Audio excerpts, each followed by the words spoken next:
Graça e paz, boa noite para todos, amém? Quem está feliz com Jesus? Eu também. E aqui em Goiânia não se fala de outra coisa, né, irmão? A chuva.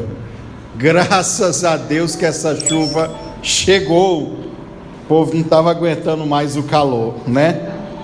Meu Deus do céu. Que bênção. Chuva é sinal de bênção. E nesse momento os agricultores estão louvando ao Senhor e dando glória a Deus e aleluia, né? É isso daí.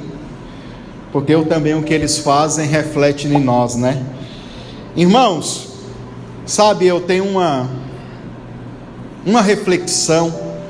Eu não vou nem chamar de pregação, porque eu vou chamar de análise.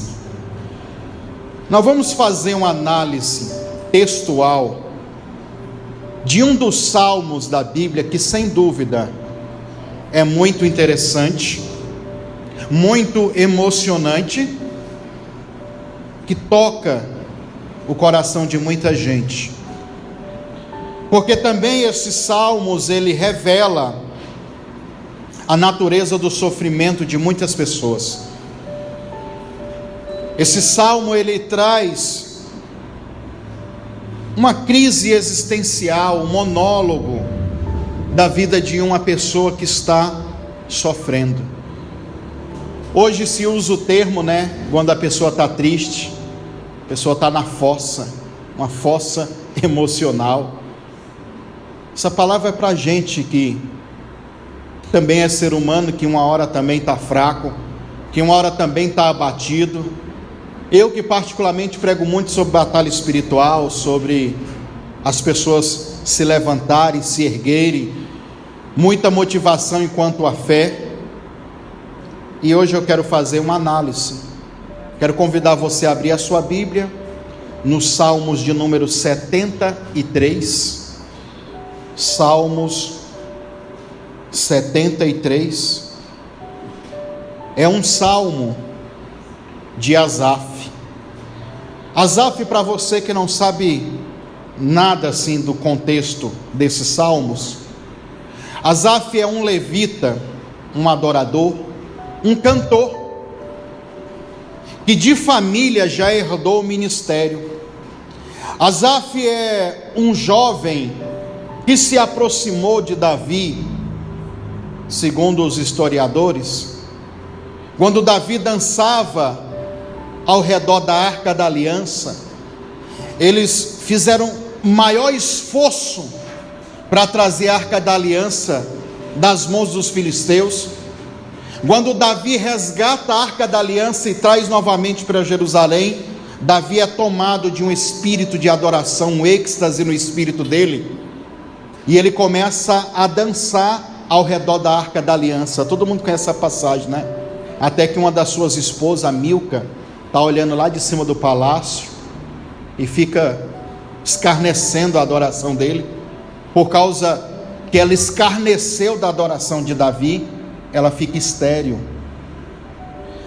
Mas segundo conta os historiadores, que naquele dia Asaf ainda era um jovem que sonhava também em se envolver com a adoração. Ele era da tribo de Levi. Então ele se aproxima de Davi, toca em Davi, recebe uma transferência dessa unção de adoração e também se envolve na adoração, como muitas pessoas ali, centenas de pessoas adoraram, se alegraram porque a Arca da Aliança estava de volta. Então Asaf é esse mesmo que depois desse episódio da Arca, aonde ele toca em Davi, também adora ali, ele é impelido pelo aquele espírito de oração e de adoração, ele vai crescendo, e como a família dele é família de levitas, qual é o trabalho dos levitas? Cuidar da casa do Senhor, cuidar da obra do Senhor. Hoje nós vemos aqui famílias que, como a minha também, eu, por exemplo, já nasci dentro de um lar onde as pessoas já eram sacerdotes, já eram pessoas. Então, isso tem um pouco a ver comigo também, porque essas crises aqui não somente eu passo, mas todo mundo passa. E você vai perceber que a história dele, os salmos dele, é um desabafo. Quando você está entalado com tantos sentimentos e emoções, coisas negativas acontecendo, você quer desabafar. E eu vou convidar você para fazer a leitura junto comigo. Você vai olhar aí e vai ler. Salmos 73. Olha como ele começa dizendo: verdadeiramente bom é Deus para com Israel, para com os limpos de coração. Mas quanto a mim, olha o que ele está falando: Deus é bom para todo mundo, mas para mim, quanto a mim, os meus pés quase se desviaram. Pouco faltou para que escorregasse os meus pés, ou os meus passos. Pois eu tinha inveja dos soberbos, ao ver a prosperidade dos ímpios. Porque não há aperto, nem na sua morte, mas firme está a sua força.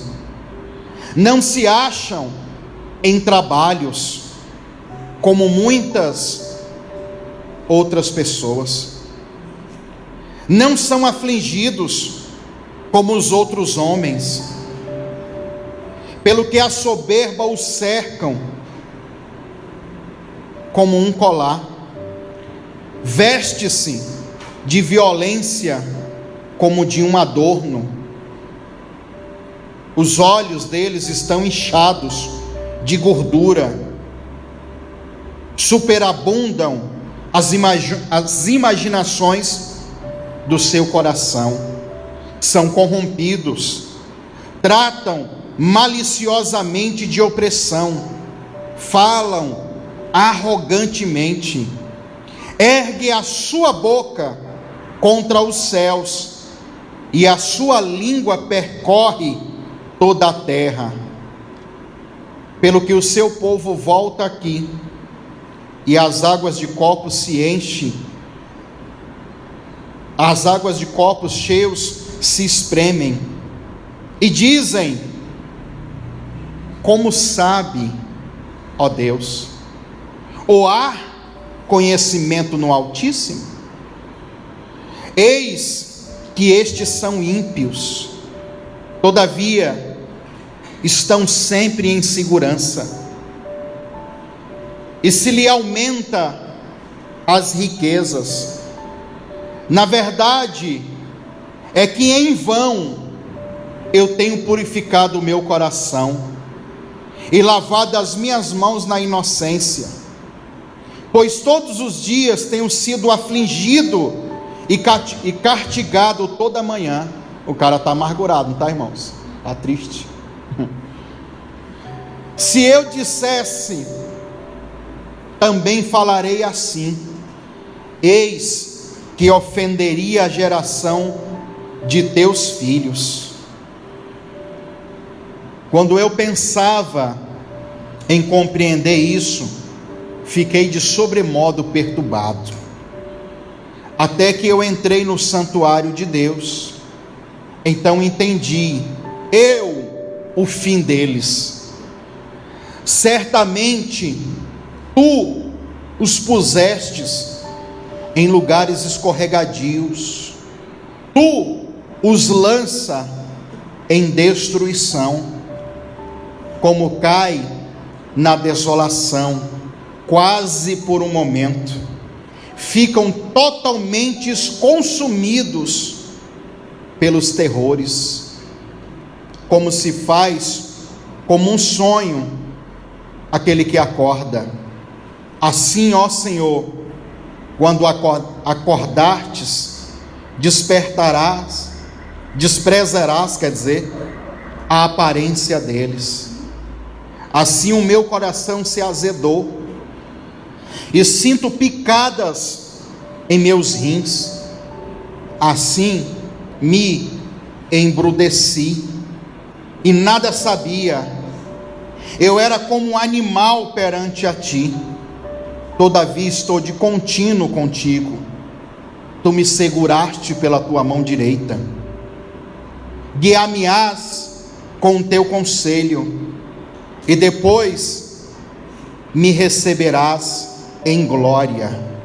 A quem tenho eu no céu, senão a ti?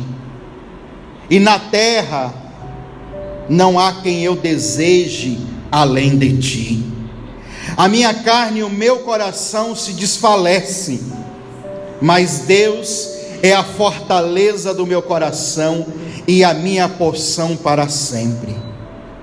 Pois eis que os que alongam de ti perecerão. Tu tens destruído todos aqueles que se desviaram de ti. Mas para mim, bom é me aproximar de Deus, pois a minha confiança no Senhor, meu Deus, para anunciar todas as tuas obras. Amém? Ele começa muito revoltado, muito triste. Hoje, há muitas pessoas vivendo o que a gente chama síndrome de Asaf. Você consegue repetir isso comigo? Diga assim: síndrome de Asaf. E é algo sério isso aqui, viu, irmão? Isso aqui é algo tão sério, porque isso aqui se repete até hoje. Porque você pensa consigo: poxa, eu tenho orado, eu tenho jejuado, eu tenho buscado, eu tenho feito propósito, eu tenho feito campanha, tenho feito um monte de coisa, e parece que Deus não se lembra de mim. Parece que Deus é bom com todo mundo, menos comigo. Parece que Deus, Ele abençoa mais o ímpio, aquele que está fazendo a vontade das trevas, porque eu vejo eles prosperando. Eu vejo aquele que busca o capiroto, vamos dizer assim, que está nas prostituições, na bebedice, na arrogância, na altivez, em tudo quanto coisa ruim. Eu vejo essa pessoa prosperando, se dando bem na vida, fazendo festa, e parece que a minha vida, eu continuo no mesmo lugar, não muda, não vai para frente. Eu quero que você entenda, irmãos, eles tinham uma rotina, os levitas e os sacerdotes, eles tinham uma rotina de vida, e não só uma rotina de vida, como uma rotina de trabalho. Eles ficavam ali dedicados 100% em fazer a vontade de Deus. Eram pessoas separadas por Deus para fazer aquele tipo de trabalho. Então imagina só, ele chegou e tem uma crise existencial. E quem aqui não tem? Todo mundo tem. Todo mundo um dia, com a pastora Cleise, fala direto para mim: acorda com a pá virada, né? Todo dia alguém vai acordar assim, de mau humor com a vida, com as situações, com as coisas. É o filho dando trabalho, é o emprego lá tendo problema, a empresa que não está indo bem, é o casamento que está meio assim conturbado, o negócio parecendo um UFC, é briga todo dia, né? É as enfermidades que não para de ter gasto, de ter dor, de ter problemas, e uma hora esse negócio cobra da gente, e a gente quer colocar Deus na parede e dizer: e aí, Senhor, o da minha esquerda recebeu milagre, o da minha direita está prosperando, e eu, como é que faz? Complicado. Mas como eu disse para você, nós vamos fazer uma análise bem textual, e eu quero que você, com a sua Bíblia aí, acompanhe comigo. A primeira palavra que eu anotei aqui é do versículo 1. Ele diz assim: verdadeiramente bom é Deus para com Israel e para aqueles que são limpos de coração. Eu anotei a palavra hebraica bar, que significa limpo. Além de limpo, significa puro. E além de puro, também essa palavra significa brilhante. É interessante que eu estou montando um estudo para falar do Espírito. Na verdade, eu tenho um monte de coisa já. E isso daqui, quando eu estava estudando, me despertou. Brilhante.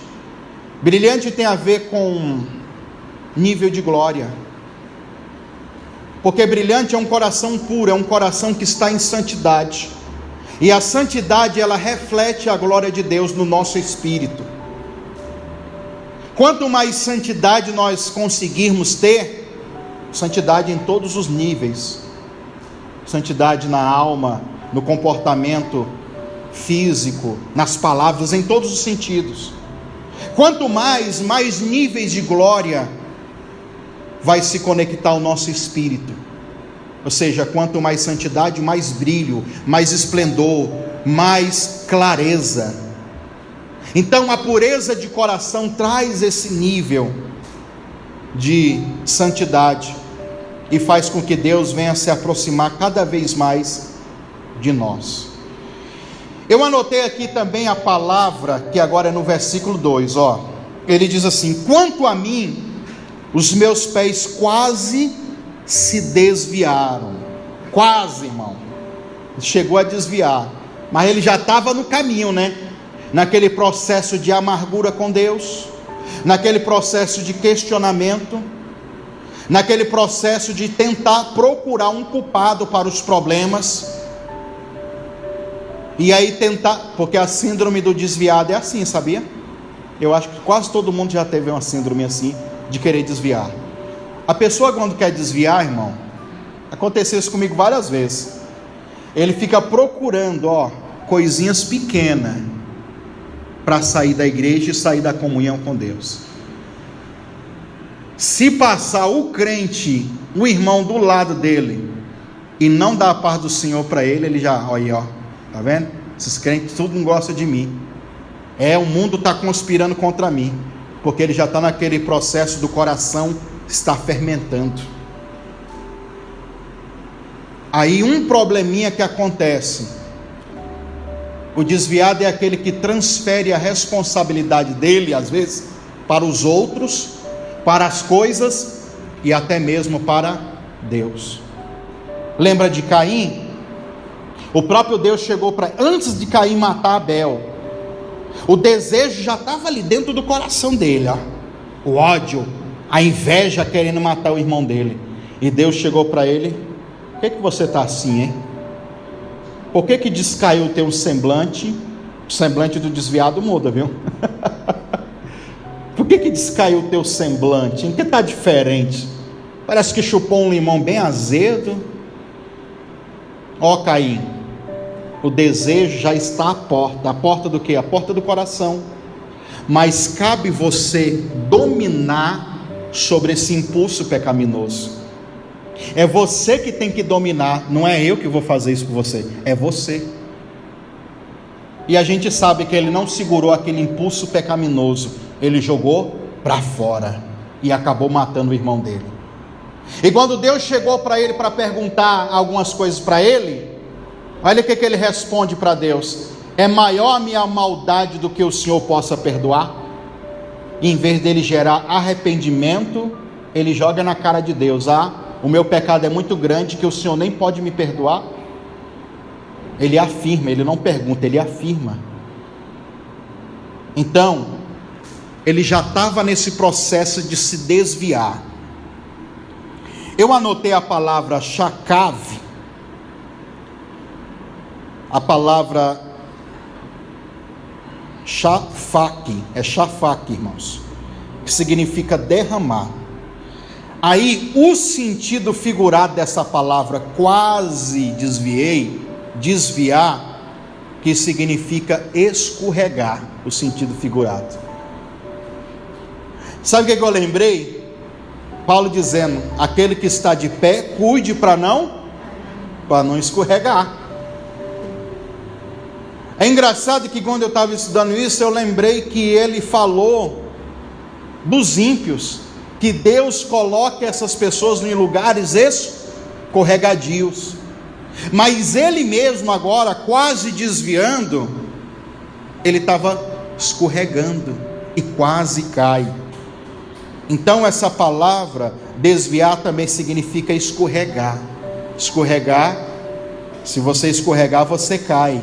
Cair é perder a posição. Pouco faltou para que os meus pés e os meus passos escorregassem. Versículo 3: porque eu tinha inveja dos soberbos, ao ver a prosperidade deles. Diga assim comigo: prosperidade. Diga assim: salom. É a palavra prosperidade aqui, no original hebraico. A palavra salom significa seguro ou segurança, mas no sentido figurado também significa feliz, significa bem, ou está bem. No sentido abstrato, olha como mais profundo ainda, no sentido abstrato da palavra prosperidade, nós vamos encontrar bem-estar, nós vamos encontrar saudável, nós vamos encontrar em paz, nós vamos encontrar uma pessoa próspera, uma pessoa tranquila. Ou seja, prosperidade não é só dinheiro, é ter paz, é estar em segurança, é estar saudável, é estar com bem-estar na sua vida. A Bíblia diz então que ele diz assim: ao ver a prosperidade, diga comigo, ao ver a prosperidade. Eu anotei essa expressão porque eu achei também interessante, ao ver. Ao ver a palavra raá. A palavra raá, ao ver, significa contemplar, significa considerar. A palavra ao ver também significa discernir, significa prestar atenção e significa encarar. Olha o tanto de coisa.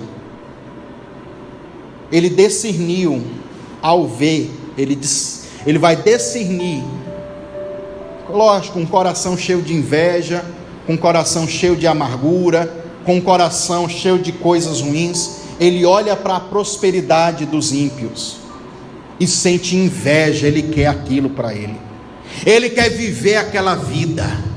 Ele está dizendo assim: estou quase para largar essa Bíblia, largar Deus e largar tudo para me viver como eles. É isso que ele está vendo.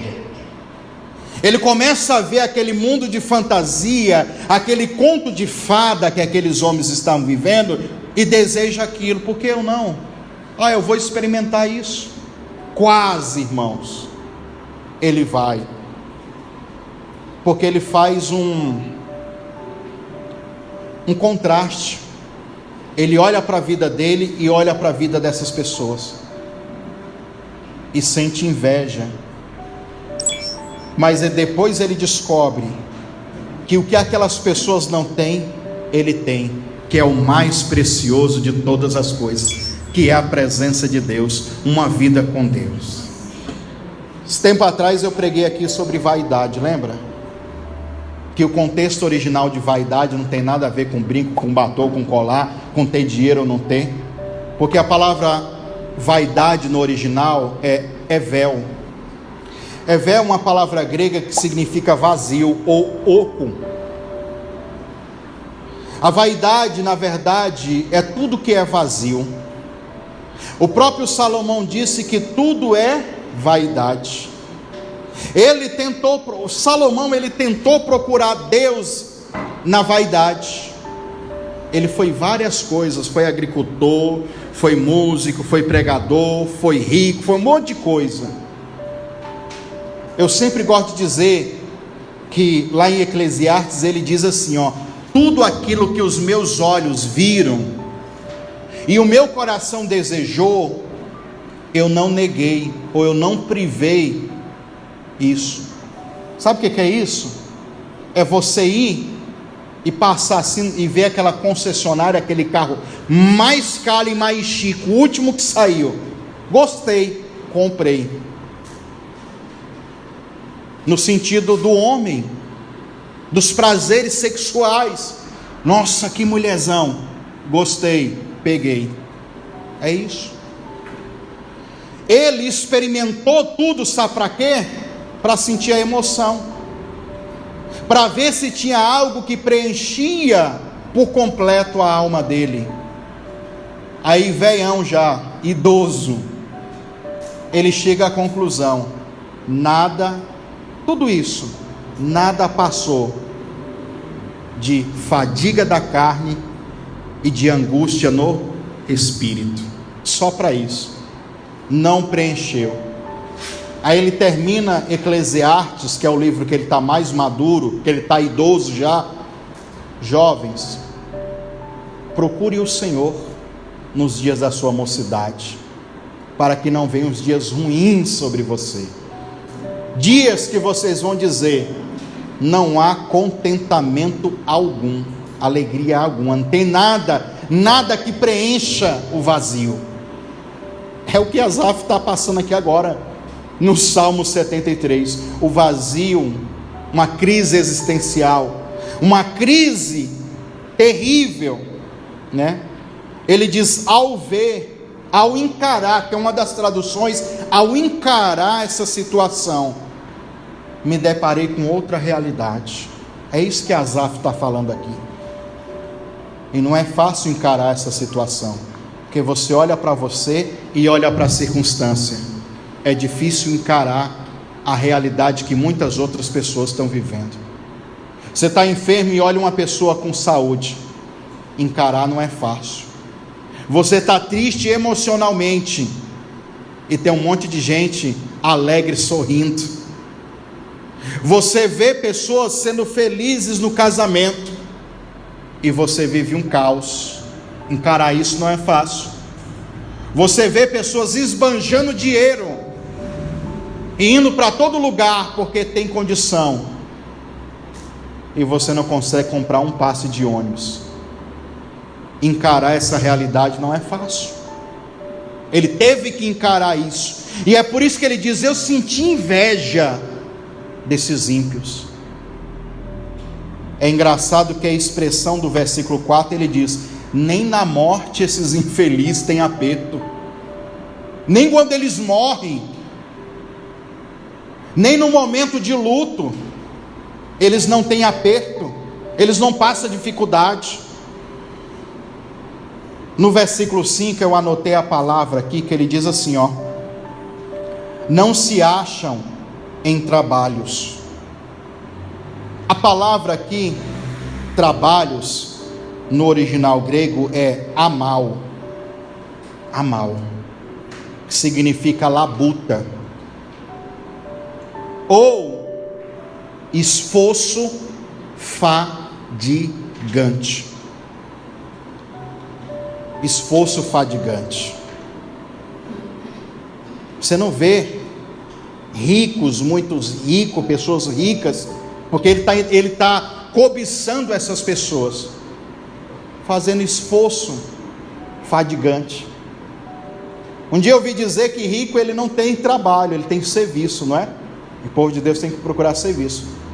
Porque o trabalho, uma pessoa falou isso para mim: pastor, o trabalho é aquilo que a pessoa rala muito e ganha pouco. Agora um serviço, ele trabalha pouco e ganha muito. Não sei se existe essa analogia, essa comparação, mas para alguns essa é a realidade. Pouco esforço e muito resultado. Asaf está falando: você não vê eles na labuta. Parece que para eles todo dia é dia de festa, não é?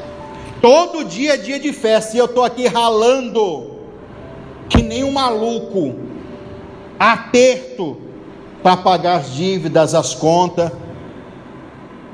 Cansei de receber cobrança, estou numa humilhação lascada. Essa é a crise de Asaf, irmão. Olha como que parece com a gente, né? Olha como que isso se passa conosco também. Passou-se com ele. Esforço fadigante. Eu anotei aqui, e esse esforço fadigante, essa fadiga por causa do esforço pesado, ela tem a ver com o tormento. Tormento corporal e mental. A pessoa trabalha tanto que traz um transtorno, tanto físico como mental. Ou seja, alguém que trabalha de uma forma tão árdua que desgasta emocionalmente. Agora mesmo, hoje, nosso carro estragou, tive que levar lá pifou de vez, nós levou lá para concessionar, estou andando de Uber. Aí eu entrei com o Uber, começou a conversar comigo, rapaz, eu não estou aguentando. Saiu 7 da manhã e volto 9 horas da noite para casa, levando gente de cima e para baixo. Quando eu chego em casa, eu quero, extravasar, estou cansado, estou fadigado, estou assim, esquisito. Eu falei, né, meu irmão, não é fácil não, né, a vida do brasileiro e de quem está ralando mesmo, querendo alguma coisa. Fora isso, né, irmão, quando vem alguém para assaltar o cara que está ali trabalhando de carro, meu Deus do céu. Irmão, não está fácil para ninguém. Mas vamos lá, vamos caminhando aqui. Não é só tristeza não aqui, tá? Hoje não é só tristeza não, tem uma mudança depois. Eu anotei aqui que ele diz assim, não se acham em trabalho como muita gente, e não são afligidos. Eu anotei a palavra naga, que é afligido. Afligido aqui é golpeados. Uma pessoa que sofre um golpe físico, ou até um golpe também de estelionata. Eles não são tocados, eles são intocáveis, parece. Porque eu estou aqui com meu coração cheio de aflição, e parece que eu sou afligido toda hora, e eles não. Esse cara, ele está numa sofrência terrível, né? E gospel ainda, sofrência é gospel. Mas é a realidade, né? Triste realidade. No versículo 6, está vendo que eu falei 6 versículos, nós já tem aqui, eu acho, uma meia hora. Se a gente fosse fazer análise versículo por versículo, a gente fica aqui uns 3 horas, brincando. E eu estou com 2 folhas aqui, nem sei o que eu faço. Pelo que a soberba, olha só o que ele diz, pelo que a soberba os cerca como um colar, e se vestem de violência. A palavra amás é a palavra violência, que significa injustiça, que significa ganho injusto e até crueldade. São homens violentos, que enganam pessoas, que ganha às vezes, muitas vezes, ele está dizendo aqui, o ganho deles são injusto, com a corrupção, com as coisas erradas, mas eles estão no bem bom, e eu estou na lasqueira. É isso que ele quer dizer. Os caras é truculento, é grosseiro, eles são incrédulos, são injustos, ganham as coisas de uma forma errada, e eu que estou fazendo certo, que estou me lascando. Ele está revoltado com isso. No versículo 7, ele vai dizer assim: os olhos deles estão inchados de gordura, superabunda as imaginações do coração. E eu anotei a palavra masquite, imaginações, a palavra hebraica masquite, imaginações, que significa fantasia e desejos. Eles ficam lá o dia todo assim, fantasiando e desejando todo tipo de coisas. E ele está dizendo, eu tenho que focar no meu trabalho, eu não tenho descanso, eu não tenho tempo e não me dou o luxo de encher a minha mente com pensamentos impuros, e eles todavia estão lá, meu Deus do céu, fazendo tudo que é coisas ruins. O versículo 8, ele diz assim, são corrompidos. Eu anotei também essa palavra, porque achei muito interessante, a palavra muque. Palavra o que, irmão? Muque. Aí quando falar dessa palavra muque, você lembra do muque, tá? Corrompidos. A palavra muque, ela só se encontra na Bíblia toda. Olha que interessante, na Bíblia toda ela só tem neste versículo.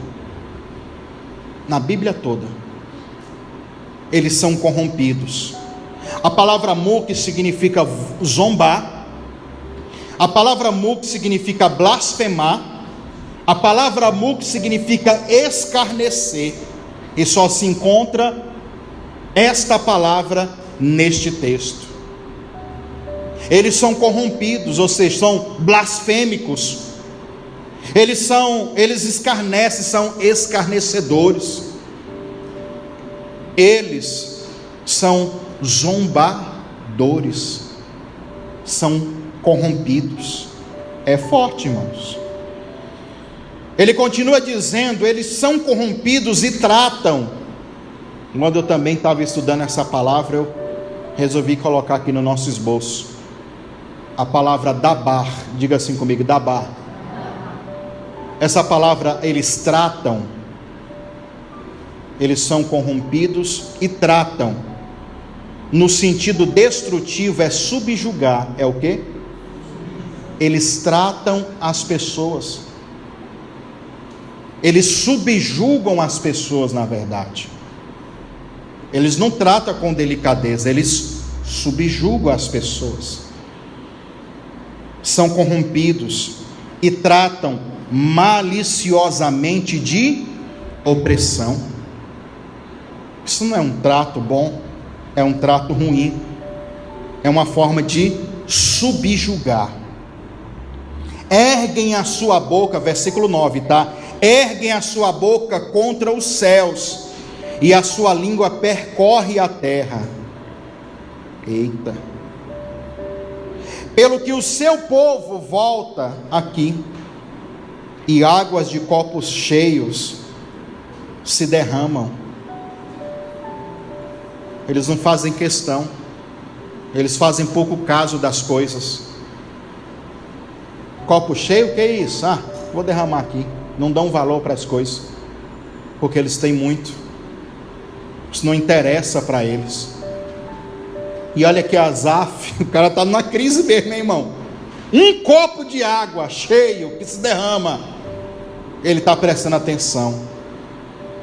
Mas é uma mente de alguém que valoriza um copo com água cheio. Talvez ele está lembrando, né?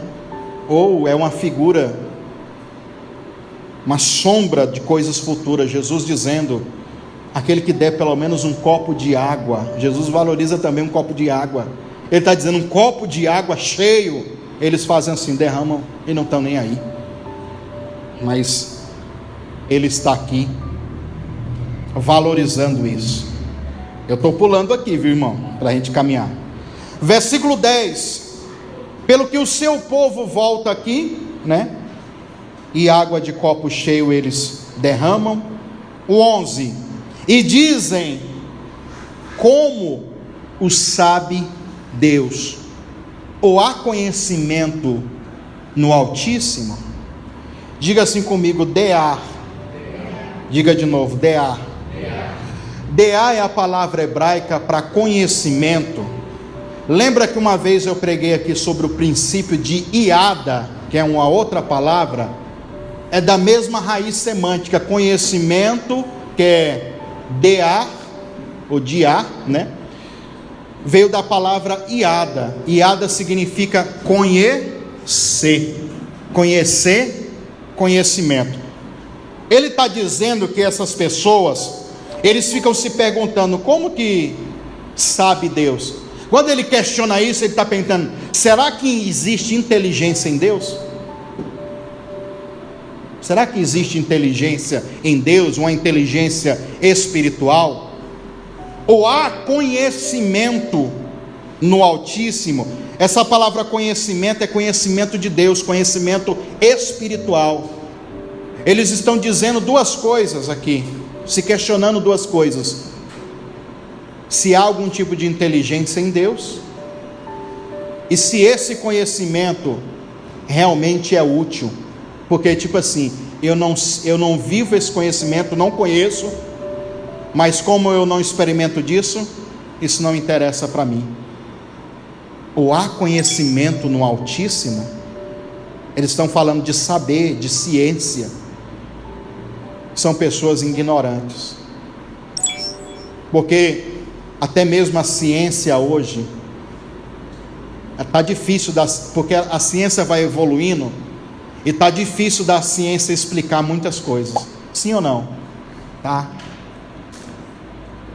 E ao mesmo tempo que eles não conseguem explicar, eles não conseguem ver que tudo foi criado por Deus, que de trás de toda a criação, de toda a existência, existe uma maestria que sustenta tudo e todos.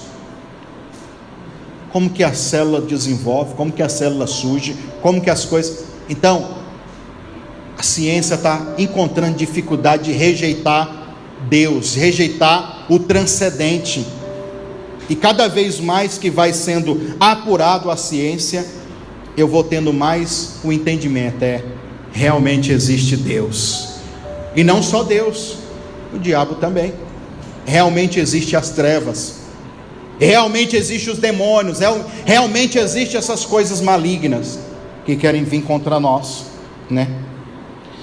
A Bíblia continua dizendo, vamos lá para o versículo 12, eis que estes são ímpios, anotei a palavra rasa, ímpios. Essa palavra significa, diga assim comigo, uma pessoa ativamente má. Ou seja, é uma pessoa ímpia, é uma pessoa que ativamente está praticando aquilo que é mal, aquilo que é ruim. Essa palavra tem a ver com ser perverso, com ser mal, ou então malfeitor. Esses são malfeitores, esses são ativamente maus. Aí ele continua dizendo, todavia estão sempre em segurança, e lhe aumentam-se as riquezas. Versículo 13, na verdade, é que em vão, agora ele começa a dizer, puxar para ele de novo, é que na verdade em vão tenho purificado o meu coração, e lavado as minhas mãos na inocência. É tipo assim, o cara rouba, mata, faz tudo que é ruim, e está dando bem. Eu que estou correndo disso, estou longe disso, tenho nojo disso até, tenho me lascado. Para nós que somos brasileiros, né, irmão? Essa realidade é comum. Gente na corrupção, gente roubando, fazendo tudo que é coisa, está no bem bom, e nós que estamos ralando, tentando fazer alguma coisa para não apenas sobreviver, como prosperar, está uma crise. Então, irmão, isso não vem de hoje, já vem desde aquele tempo. Olha o cara na crise, irmão, na fossa, como diz o povo aí, misericórdia, na sofrência. Ele diz aqui no versículo 14, pois todo dia tenho sido afligido e castigado. Aí eu gostei da palavra castigado, já estou acabando, tá, irmão? Castigado, e anotei aqui, o sentido figurado de castigado significa corrigido ou repreendido, e também significa corrigido por algum erro. Sabe o que é isso?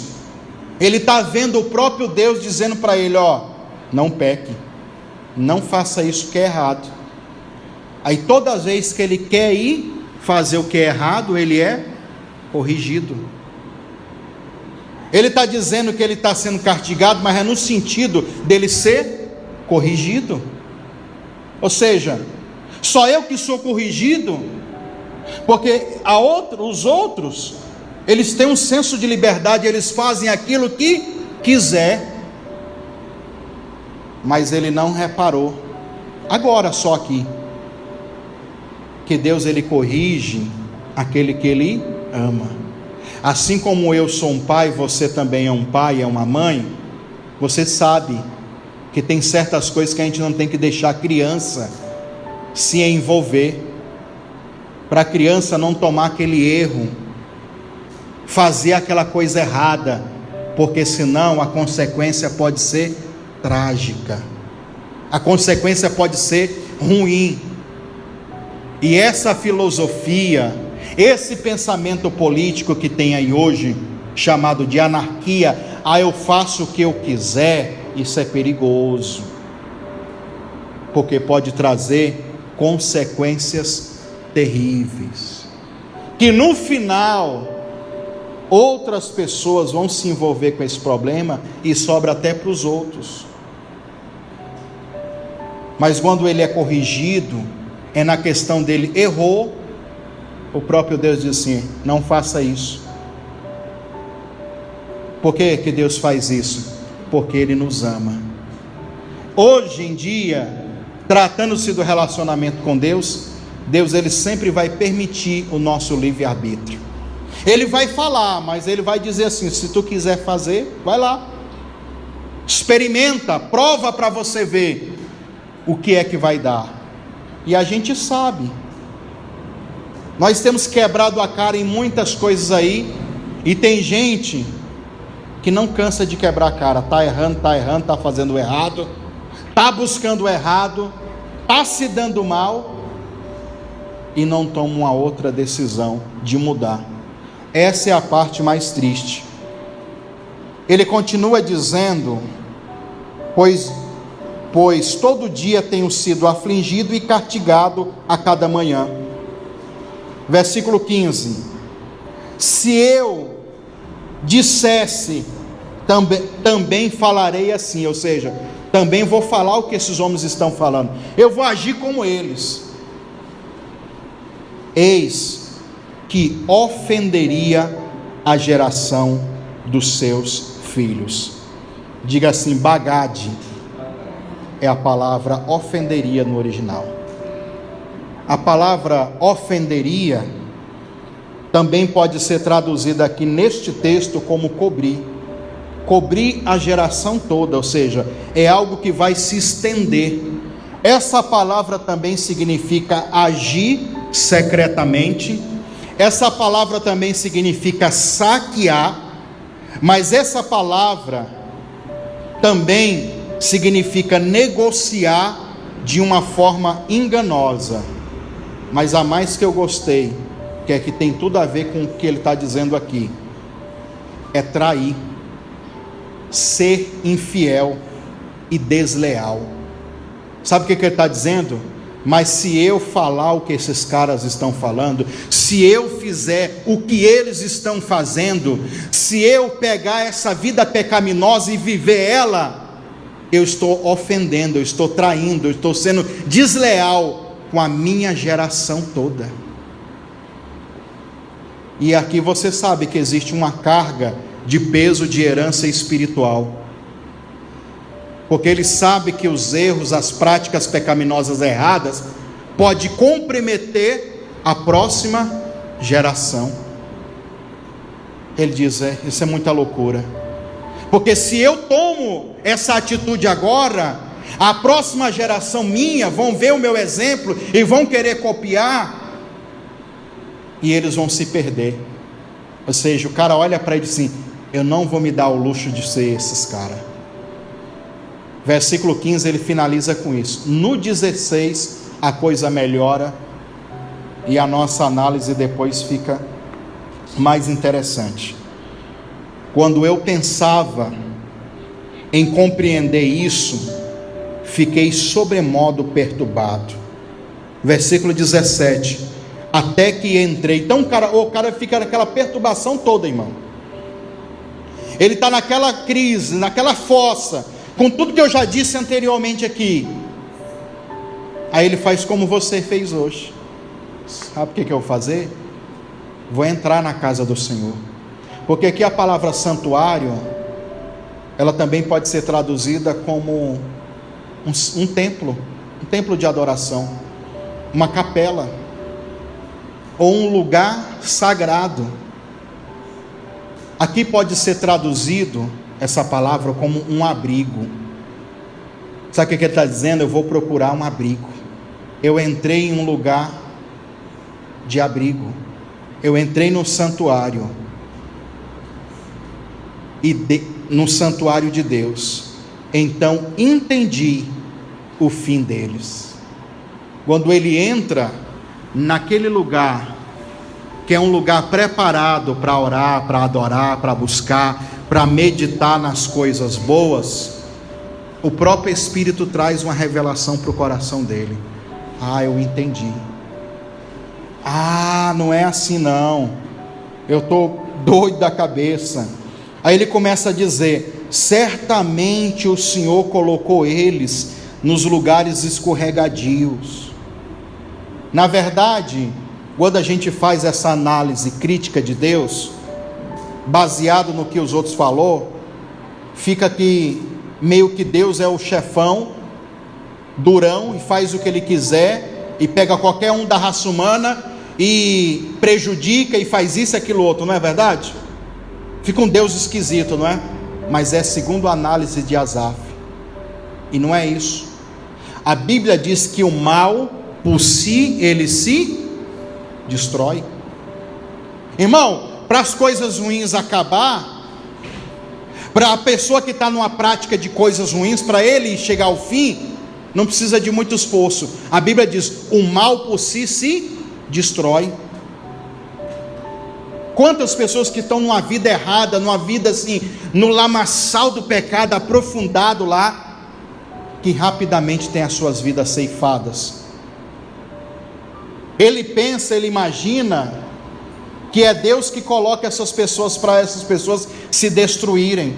Na verdade, foi essas pessoas que tomaram uma decisão para viverem essa vida distante de Deus, afastada de Deus. E como a Bíblia diz, o mal por si se destrói, e ele entende isso. Se Deus me colocou aqui nessa posição no santuário, como levita, como adorador, é porque Ele me ama, porque eu estou no lugar firme.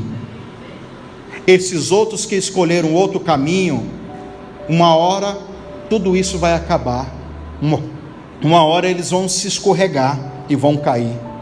Versículo 19: como cai na desolação, quase no momento, ficam totalmente consumidos de terrores, perturbados. Ele começou a ver a verdadeira realidade do pós-festa, do pós-esbanjar tudo, do pós-viver uma vida apenas de pecado e de iniquidade, porque uma hora as consequências vêm, uma hora tudo aquilo que você plantou nas trevas você vai ter que colher. O próprio apóstolo Paulo diz que aquele que semeia no corpo, ele vai colher corrupção. Uma hora a conta vai fechar, e ele está vendo agora que a conta vai fechar para essas pessoas, e ele está dizendo: vão ficar em terrores, vão ficar desolados, vão ficar destruídos, que essa palavra destruído significa em ruínas. Vai acabar todo o império deles, aquele império que eu vi, que eu invejei. Ele está dizendo: eu vou ver a ruína deles, agora, depois que ele entra no santuário. Como se faz em um sonho aquele que acorda, ou seja, eles estavam numa fantasia, e de repente acordaram: não, estou na realidade, e a realidade é bem mais triste, é bem mais pesada. Ele vê tudo isso, né? Aí, como acorda de um sonho, assim, ó Senhor, quando acordares, desprezará a aparência. Eu anotei essa palavra, aparência, é selem no original. Aparência significa uma figura representativa, ou uma semelhança, e tem a ver também com a aparição. Ou seja, quando eles acordarem do sonho deles, a aparência que eles colocaram não é essa, porque o Senhor, Ele está dizendo: verás a aparência deles. Ou seja, todo mundo vai ver que eles não são aquilo que eles acham que são, dentro de uma visão espiritual, lógico. Eles acham que são dono de tudo, que são intocáveis, como eu disse aqui, que eles não passam aperto. Eles pensam assim, mas a aparência deles, realmente no espírito, é outra. Ele continua dizendo: assim, versículo 21, assim o meu coração se azedou. Anotei a palavra armes, azedou, que significa ser pungente. E ser pungente significa capaz de afetar ou impressionar extremamente os sentimentos e as paixões. No sentido azedar, no sentido do sabor, significa o meu coração fermentou, ou o meu coração se amargurou, quando ele começou a ver, irmãos. Você sabia que isso é um dos frutos de arrependimento? Porque no começo da narrativa dele, do monólogo dele, da choradeira dele, né? A pastora chama de lamúria, da lamúria dele, ele disse o que? Eu senti inveja desses caras. E depois ele diz: o meu coração se azedou, por causa que ele imaginou tudo aquilo deles. De repente ele descobre que aquilo é tudo uma fantasia, que eles não são nada daquilo, que a aparência deles não tinha nada a ver com o estilo de vida que eles tinham tomado. Então o coração dele se azeda, o coração dele se amarga, e ele continua dizendo: todavia estou de contínuo contigo, porque tu me seguraste pela tua mão direita, guiar-me-ás com o teu conselho, e depois me receberás em glória. A palavra glória aqui é kavod, tá? É o nome da nossa igreja, glória no original, kavod. A quem tenho eu, aí ele começa a adorar, olha, a quem tenho eu no céu, senão a ti, e na terra não há quem eu deseje além de ti. Uai, e aquela crise, querendo dinheiro, querendo riqueza, querendo isso que aqueles caras tinham, tudo isso, ó, para lá. E ele descobre aonde está a verdadeira riqueza dele. Ele descobre que o desejo maior do coração dele, que é o que o coração do Espírito deseja, porque o que o coração do Espírito deseja é o que Deus tem para nos dar. O Espírito, eu passei aqui um tempo, uns 3 meses pregando sobre o Espírito, né? O Espírito é o que? Energia, luz, glória. E a Bíblia diz que toda a terra está cheia da glória de Deus. O próprio corpo de Deus é pura glória. Então que o desejo do nosso espírito é estar conectado em uma fonte de glória. E isso é expressado através da adoração, do desejo, não do desejo da alma ou do coração humano. O coração humano deseja as coisas terrenas, mas o coração do Espírito deseja as coisas do céu. E o reino do céu, o apóstolo Paulo diz que não é comida e nem bebida, é alegria no Espírito.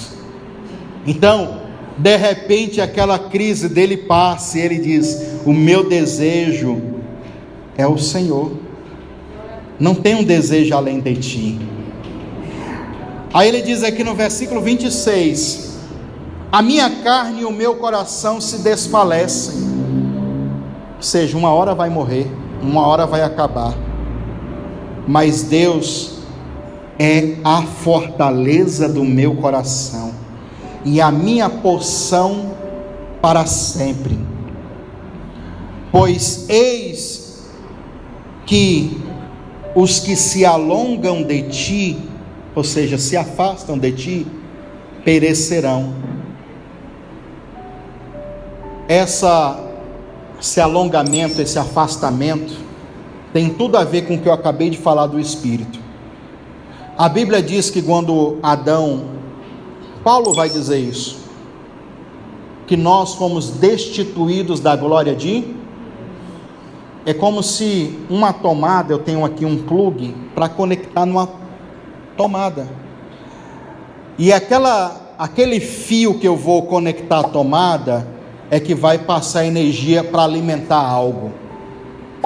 Então, quando o homem pecou, no espírito dele, aquilo que alimentava de glória foi tirado. Ele está dizendo que aqueles que se afastam do Senhor, eles estão mais longe dessa conexão espiritual. E a tendência é não ser alimentado, e existe um princípio: tudo aquilo que não é alimentado, uma hora morre. Mas quando nós fazemos o caminho contrário, voltando para Deus, nós estamos voltando à fonte. E na verdade, a morte para quem está voltando à fonte não é morte, é vida. Essa é a vida eterna que o Senhor nos ensinou, é de nos reconectar a Deus, porque quem está afastado dele ele já está em morte, ele já está. A Bíblia diz que aquela pessoa que não crê em Deus, não é que ele vai ser condenado, a Bíblia diz, ele já está em condenação. Ele pode mudar, mas ele já está nesse processo, porque ele está distante de Deus. Olha como é interessante, ele está dizendo: aqueles que se alongam de ti perecerão. Tu tens destruído todos aqueles que apostataram, ou seja, se afastaram e se desviaram de ti. Mas para mim, bom é se aproximar de Deus, pois a minha confiança no Senhor Deus, pus a minha confiança no Senhor Deus, para anunciar todas as tuas obras. O começo foi triste, o meio mais ou menos, mas o final foi feliz, porque ele conseguiu descobrir a chave de todas as coisas.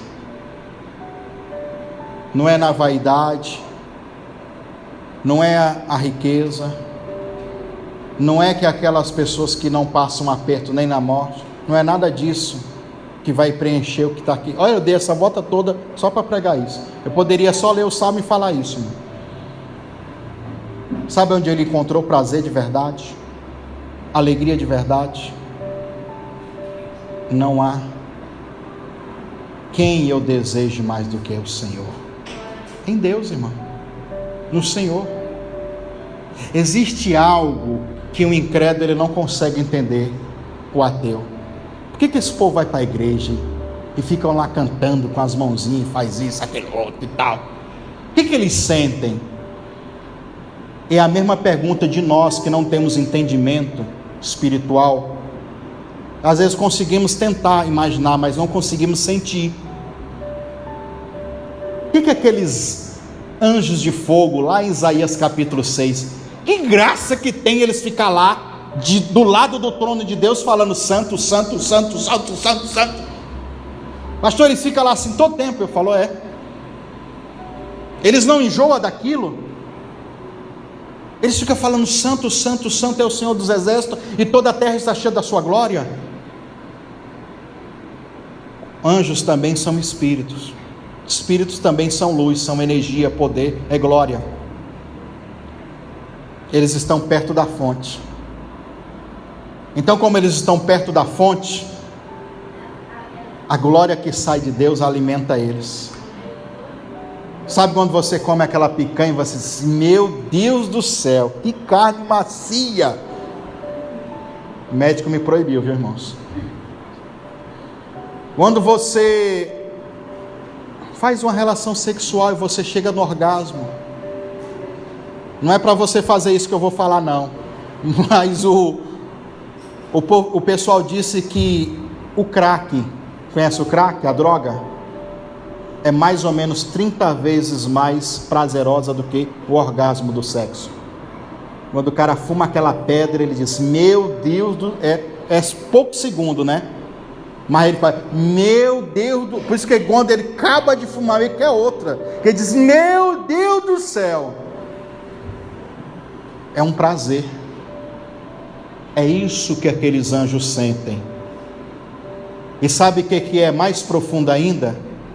Que Paulo diz assim, ó, aquilo que os ouvidos não ouviu, que os olhos ainda não viu. Agora a terceira parte que é a melhor, que nunca subiu ao coração do homem. O que nunca subiu? Que os sentimentos, um prazer que ele nunca teve, é o que Deus está preparando para aqueles que o amam. Você pode imaginar qualquer desejo, até o crack, irmão. Quando nós estivermos lá conectados 100% com Ele, lá na glória, não há um êxtase, não há um prazer maior do que isso. Aí eu fico pensando, é isso que aqueles anjos sentem, 24, por isso que eles não querem arredar o pé do Senhor, por isso que eles ficam lá todo o tempo, porque isso se torna o quê? Viciante para eles, é uma questão de vida para eles. Na escada de Jacó, quando você lê o Gênesis 28, você vê anjos subindo e descendo. Por que eles sobem de volta? Porque eles vão meio que se alimentar da glória de Deus. E há um assunto que soa como uma heresia até, porque não tem como provar no lógico bíblico. Mas uma pessoa cheia da glória, cheia do poder, que emana também essa unção, cheia do Espírito, os próprios anjos do Senhor se conectam com essas pessoas também para se alimentar da glória de Deus, da comunhão com o Senhor que você tem. Então, a comunhão que você tem com Deus gera níveis de glória, luz, poder, unção.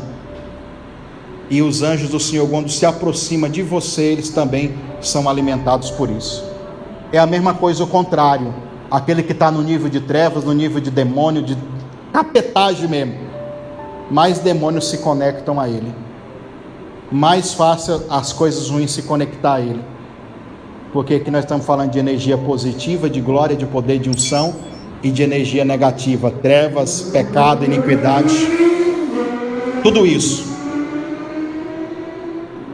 Ele entendeu, irmão, a questão dele adorar, não havia algo mais prazeroso. Tudo mudou quando ele entrou nessa dimensão. Os questionamentos, a crise, se eu tenho dinheiro, se eu não tenho, como o casamental não está. Ele chegou à conclusão: não tem mais nada valoroso do que estar diante de ti. Porque o Senhor é quem me segura, o Senhor é minha fortaleza, o Senhor me põe em lugar, não lugares como coloca aquelas pessoas em lugares escorregadio, mas em lugares seguros, onde eu não vou cair. Está vendo que é a gente que tem hora que toma atitudes erradas? Mas hoje isso se encerra na nossa vida. Limpa o seu coração. Hoje é uma noite da gente limpar o coração dessas coisas e apenas adorar a Ele. Amém? Vamos ficar de pé em nome de Jesus. Seja você também um mantenedor deste ministério. Deposite sua oferta voluntária, seu voto de fé nas contas bancárias. Caixa Econômica Federal, conta corrente ou poupança, agência 1009, conta 36760, dígito 5, em nome de Eliseu Lustosa da Silva Silvestre. Ou então, Caixa Econômica Federal, agência 1009, conta poupança 73442, dígito 3, operação 013. No Banco do Brasil, agência 3656, dígito 0, conta corrente 30384, dígito 4. Em nome de Eliseu Lustosa da Silva Silvestre. Banco Bradesco, agência 3345, conta corrente 16390, dígito 2. Em nome de Eliseu Lustosa da Silva Silvestre. Temos também o PayPal, e-mail pastoreliseulustosa@gmail.com. E você que quer fazer de fora do país, você pode usar o Western Union e o MoneyGram em nome de Eliseu Lustosa da Silva Silvestre. Não se esqueça de nos enviar o comprovante ou código através do WhatsApp 62 98610 2866. Desde já, obrigado, Deus te abençoe e te prospere.